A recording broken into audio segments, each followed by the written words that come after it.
नमस्कार मंडळी. कोकण म्हटलं की वेगवेगळे सण उत्सव आपल्या डोळ्यासमोर येतात. तर मी आज गावी आलोय. तर आमच्या गावी म्हणजेच दिगस यामध्ये आमच्या दत्त जयंती उत्सव उत्साहामध्ये आनंदात साजरा करण्यात येतो. दत्त जयंती उत्सव म्हटलं की लोकांच्या चेहऱ्यावर असतं ते स्मित हास्य आणि आनंद. तर दत्त जयंती उत्सव मार्गशीर्ष महिन्याच्या मृग नक्षत्राच्या पौर्णिमे दिवशी साजरा करण्यात येतो. तर चला तर मग आज आपण दत्त जयंती उत्सव दिगस परमपूज्य गंगगिरी आश्रममध्ये जाणार आहोत, तिथे भेट देणार आहोत आणि दत्त जयंती उत्सव कशा प्रकारे साजरा करण्यात येतो त्याचा आपण आनंद घेऊया. चला तर मग. आणि व्हिडिओ आवडल्यास माझ्या चॅनल लाईक करा, माझ्या चॅनल सबस्क्राईब करा आणि शेअर करा मात्र विसरू नका ना. तर चला तर मग आज आपण जाऊया परमपूज्य गगनगिरी महाराज आश्रम दिगस.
तुम्हाला प्रसन्न झाल्याशिवाय राहणार नाही. म्हणून म्हणजे तुमच्या आयुष्यात आज होण्याचा दिवस आहे आणि माझ्यासाठी खूपच अर्थाने आहे, कारण माझी ही पहिलीच कीर्तन सेवा आहे आणि ती मला प्रश्न पडलेला की माझी आदिशक्ती कळंबा देवी आहे आणि इथे दत्त मंदिर म्हणजे दोन्ही माहेर सासर येतात, कधी करायची सेवा आणि कुठे. तर दत्तगुरूंनी त्याच्यातूनही मला बाहेर काढलेलं आहे. तेव्हा श्री गुरुदेव दत्त त्यातून रज तम आणि सत्व या 3 गुणांचं कधी साम्य असू शकत नाही. कारण आपण बघा घरात सुद्धा माणसं सगळी एकाच स्वभावाची असतात का? एक तापट असणार, एक शांत असणार.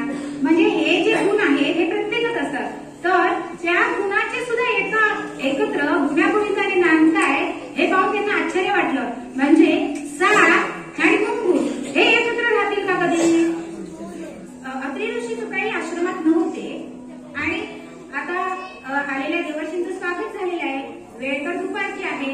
मग नारद मुनींना माता अनसुया म्हणतायत की आता दुपार झालेली आहे, माध्यान्हाचा वेळ असल्यामुळे आपण भोजनच करून निघावं. अनसुयाने काय केलं? ती गिरवबगीने गेली, गाठ सोडली आणि आता ती म्हणजे टाकण्याची तयारी होती आणि बघितलं, अरे ह्याच्यात तर दगड रेती दिसते. पण थोडा वेळ काही कळलं नाही, पण तिच्या लक्षात आलं ज्या अगदी देवर्षींनी हे दगड कुठे आणले म्हणजे ते माझी परीक्षा घ्यायला आले. थोडा वेळ काहीच सुचलं नाही, थांबली ती आणि नंतर मात्र ती पण तशी तयारीचीच होती हो, कारण तिच्यावर सुद्धा या गुरुदेवांचा वरदहस्त होता.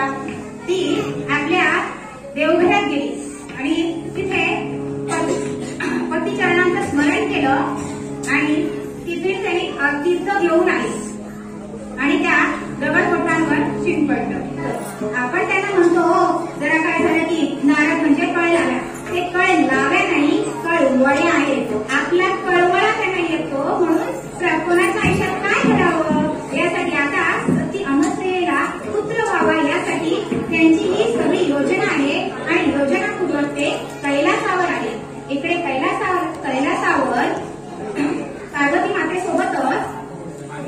लक्ष्मी आणि सावित्री देवी पण आली होती.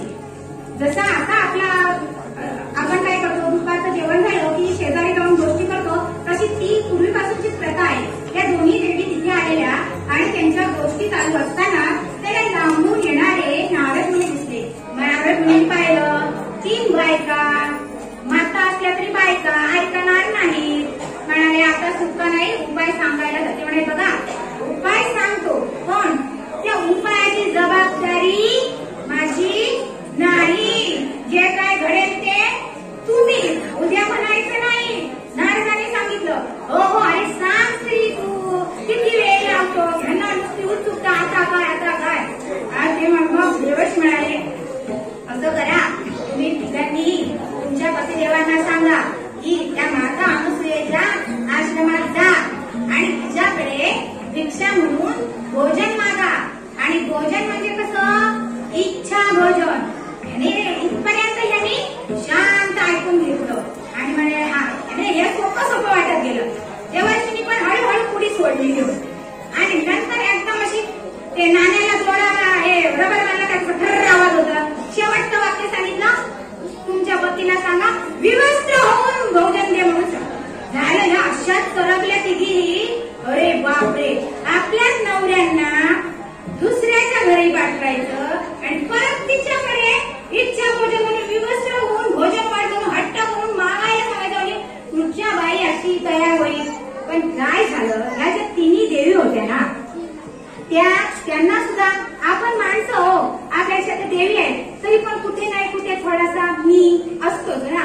मग तसं या 3 देवीने वाटलं आम्ही काय कमी असतो, त्या मिळाल्या आम्ही काही कमी नाही. आणि आता ह्यातली ही सती आहे, ही कोणालाच ऐकत जर नाही आणि हिचं सतीत्व हरण करायचं आहे तर असं काहीतरी केल्याशिवाय पर्याय नाही. आणि म्हणून त्यांनी काय केलं, पतींना आपल्या सांगायचं असं ठरवलं आणि तिघी आपापल्या कष्टाने गेल्या. झालं थोड्या वेळाने असाच वेळ निघून गेला आणि त्यांचे पतिराज घरी आले. प्रत्येक जण ब्रह्मदेव बघतो, सावित्री माता वेगळे गेले, लक्ष्मी माता बोलायचंच नाही, पार्वती तर त्याच्यापेक्षा रुद्ररूप सगळीकडे संघ म्हणाले. अरे पहिल्या सवय एवढी पंडित होती ना, नुसतं चक्क भाग येतं, एवढं काय वातावरण तापले, काहीच पडे नाही यांना. आणि ते आपापल्या बायकांना जाऊन विचारताय कसं झालं तरी काय, अबोला कशासाठी तुमचा. त्याबरोबर एकीने हळूहळू सूत्र सोडायला सुरुवात केली. तिथे स्वतःला समजते म्हणजे काय. आणि श्रेष्ठ देवांना काहीच कळलं नाही. केवळ शपथ देवांना काय कळलं नाही. नंतर देव म्हणाले, अरे तुम्हाला देवी, तुम्हाला जे काही सांगायचंय ना ते आम्हाला कळेल असं काहीतरी सांगा, म्हणजे काहीतरी उपाययोजना करता येईल. तेव्हा एकीने आपापल्या नवऱ्याला सांगून टाकलं. पृथ्वी तलावावर अग्नि ऋषींच्या आश्रमात त्यांची पत्नी ही 1 नंबर म्हणजे सगळ्यात श्रेष्ठ अशी सती आहे, अशी तिची ख्याती आहे. आणि त्यामुळे आम्हाला ती नको आहे, आमच्यापेक्षा वरचढ कोण नको. मग तिने आम्ही काय करायचं, तुम्ही इतकंच करायचं, तुम्ही पृथ्वी तलावावर जायचं आणि तिच्या सतीत्वाचं हरण करायचं. ते म्हणे हरण करू, पण कसं करायचं, काय नाही सोपं आहे हो. तर काय इच्छा भोजन मागा. हा ठिकाणी ऐकलं, हा शेवटचं वाक्य ऐकलं, विवस्त्र होऊन इच्छा तुम्हाला काय होतं पाहिजे तो वर मागा. त्यावेळी देवाची नारद मुनी म्हणाली, नारदा तुला तर माहीतच आहे ना. त्यावेळी नारद मुनी म्हणाले की देवा यांच्या पोटी पुत्र संतान नाही, तेव्हा तुम्ही यांच्या पोटी जन्माला यावे असं त्यांची इच्छा आहे. मग अनुसूयांच्या पोटी जन्म घेण्याचं कारण तिचं नाव अनुसूया नसून अनसूया आहे. अनसूया म्हणजे जिच्या मनात कोणाबद्दल असूया नाही, असूया नाही ती अनसूया. बघा रागा म्हणजे पौर्णिमा.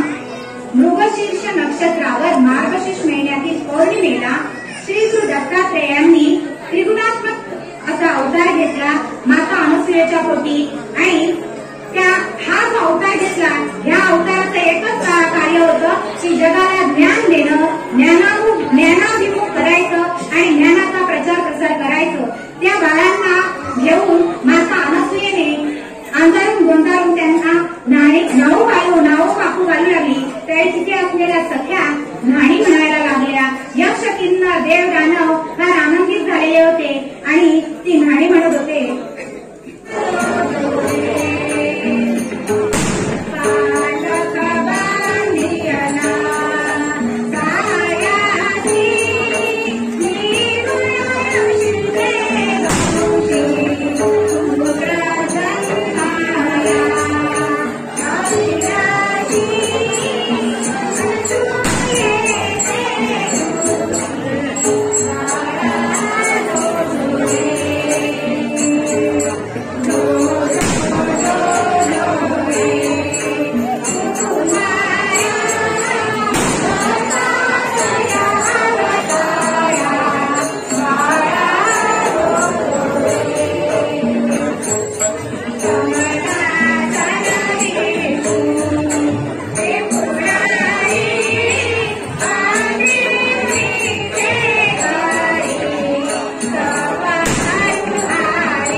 आहे.